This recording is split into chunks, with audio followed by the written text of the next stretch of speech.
nothing good ever starts this way, but I was thinking, or really, I was reading, and the reading made me do some thinking. So today we're going to talk about a couple of books and what they interconnected on topically for me. And the first is one I just finished, and that was The Seep by Chana Porter. And I loved it, spoiler. This was a great, great book. So I'll get into what this was in a moment, but it kept making me think about a book I read a couple years ago. It's a fairly recent release, and I've never ever seen anybody talk about it. It is Tell the Machine Goodnight by Katie Williams. And this also, much like The Seep, is kind of a near future sci-fi with one major element that is the sci-fi element, and everything else feels kind of like the normal world. But that one element really makes a complete paradigm shift for how people exist. So let's get into these two. So in The Seep is this alien presence. They've experienced first contact with aliens, and the aliens are kind of a technology, almost a hive mind, a drug as well. So many faceted, but what The Seep has brought is a utopia for the people in the world. They can do anything, basically. They can be anything they want. They can change who they are, their bodies. They can experience things they never would have. They have no reason to worry whatsoever. So some people kind of set themselves aside and don't want to interact with The Seep, and as a result of never interacting with The Seep, they live in terror because an alien force has invaded and taken over the world, basically. But everyone who has interacted with The Seep has a pervasive sense of peace and is completely at calm with the situation because all of their needs are met and they can have whatever they want. So that is the jumping off point for the actual story of the book, which is after this has all happened. Everything's calm and normal, and people are just going about their lives in this completely new world where there's a utopia brought about by this alien technology. And we're following one character, Trina, who is a trans woman, and she has all of these friends who are kind of artistic and creative, and they're talking about how the world has changed for art, for the ways that people can experience the world and process the world. And her wife comes out with saying that she wants to relive her life from being a baby with the Seep there. She doesn't want to have a memory of time when she didn't have the Seep. And that's something that's possible now through the Seep. So Trina understandably kind of doesn't take it seriously right off.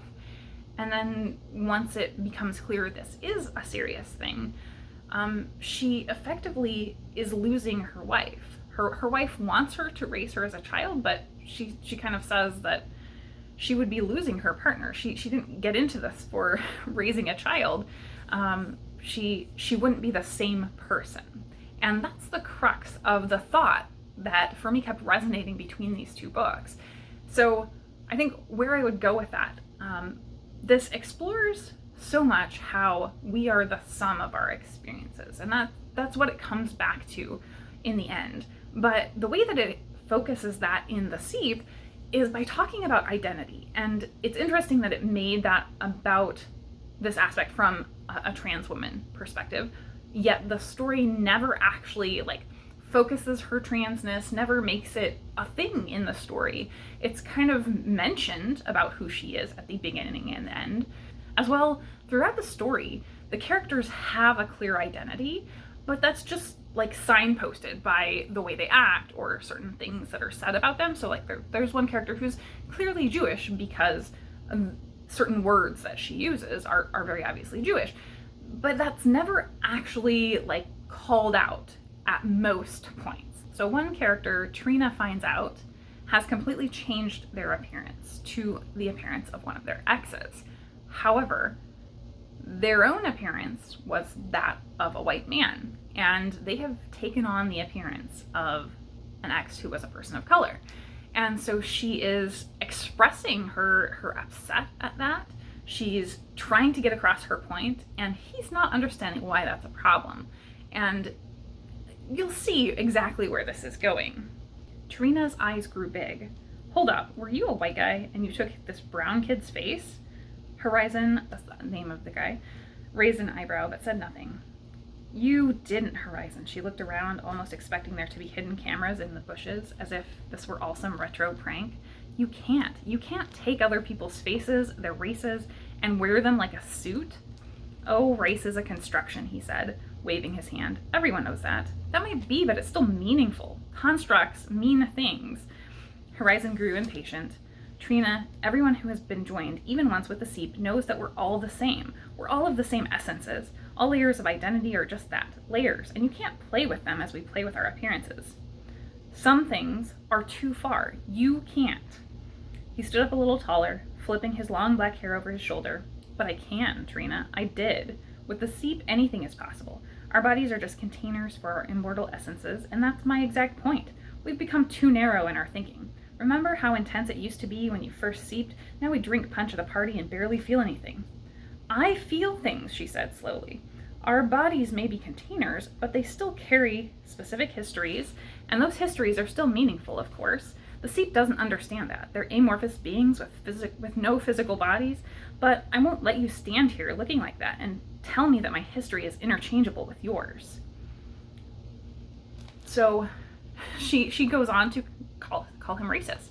And it's really interesting because I found such an analog in that to things like people saying all lives matter, and trying to deny that experiences are interchangeable because race is a construct, for instance. By trying to move to a point of total equality denies the unique human experiences of having that identity. And so I thought that was such a powerful point of this story that it really gets across. And one of the things that it progresses forward is that this story, there are no literal aliens that pop up in here. There is no real exploration of her wife as this baby that, you know, we know she's been turned into. What this is an exploration of is the midpoint of the book is all taken up by her grieving the loss of her wife, and that is something that makes her who she is. And so we go through this grief of her having a complete identity shift, a complete change in experience because of this. So she says, it felt akin to coming home one day to find that your wife had become a hawk with dusty talons and a great gold eye. Your hawk wife can't live with you anymore. She wants to live in the sky and eat smaller birds, not drink coffee and read the newspaper in bed with you. There were tons of stories of these kind of transformations, and the grief experiences of those loved ones left behind. As she's going through this grieving process, others are just not understanding. They have that same mentality as the Horizon character, where they are thinking, you know, we're all connected, we're all the same, nothing really ever starts or ends. And she's still really feeling the loss of that identity of her wife in her life as a presence. And everyone else is kind of erasing that as her experience. Like her lived experience is being overshadowed by everyone saying kind of, none of us are individuals. And her saying, yeah, I don't have those experiences that I had with my wife before. And there's a very funny, like literal get off my lawn moment with this person who's come to tell her she has to upkeep her house because it's everybody's property. It belongs to everybody. It's not hers, and it belongs to her as much as the trees that went into building it, and that nothing ever goes away. And so they're kind of having a fight. Look, nothing is static. Someone lived in this place before you, and someone will live in it after you, so unpack that capitalist mindset. Trina felt tears pricking her eyes. Don't fucking call me capitalist, she said, keeping her tone flat, and get off my porch. It's not your porch, Trina. That's my point. And so she is still feeling this individuality of everything, and that we are the sum of our experiences. So it does come back around in the end to her kind of helping others understand that there's not a big grand gesture, I would say, or a major societal change, but she does get through to some degree about that. And in part, that all of our experiences add up to who we are and the struggles we go through. The importance and value in life is that it does end, that things are distinct and finite. So that was really interesting when contrasted with Tell the Machine Goodnight, and it kept popping into my head. So Tell the Machine Goodnight, as I said, is a very near future, and it follows a world just like ours where they now have these machines that tell you what you need to do to be happy. And I don't want to talk through the whole plot. There's multiple perspectives, but I think the important perspective here is that one of the characters is this woman, this mother, who is dealing with the fact that she operates these machines and helps people get the answers for what will make them happy. But her own child is dealing with an eating disorder. And so she very much wants to take control and wants to push her child into experiencing this machine and accepting happiness for themselves. But it's more complicated than that. And the book could have gone that very easy way and taken a look at, like, oh, we can fix your eating disorder if you just accept happiness. That would be the very trite, cheesy response, but it doesn't do that. Instead, it looks at the complicated reasons why her kid is needing more control in his life, not someone else to take control. And so in her pushing that, that's creating an even bigger problem. And in just accepting this forced happiness, it's not exactly what humanity needs, because the variance of emotion and the wholeness of our experiences, as it said in the Seep, is what makes us. So the variance of the human experience is including the struggle. So I think that's the key point that I connected between these two, is that it's not as simple as, we want to say, like, we're all connected, we're all one, but there is individuality in the variance of human experience. There is wholeness in the variance of human experience in emotion as well. It made me really think about this philosopher, Peter Rollins, he's a contemporary philosopher, so he's still like living and working now. But he focuses on things like uncertainty and doubt as something that we are, told to hide or cover up, and tries to get people to be more open about that. But even more, he brings up many times in his discussions something that's used pretty widely. It's not unique to him, but he talks about when we go to a party, we're excited about going to the party. Or if you're an extreme introvert like me, you're excited for about 5 minutes, right? Once you get there, all your excitement is gone. But so he talks about arriving at the party and it being big and loud and all the people being happy and having fun. But when you get to 5 a.m. at the party, it's pretty run down and the people don't look happy. The people that are still there, still awake, are probably pretty miserable. So having that one note in emotion or in lived experience is literal hell. If you had a party for 5 days, no one would be having a good time. So if you are feeling happiness, it's the valleys that allow us to feel the peaks is something that comes up a lot.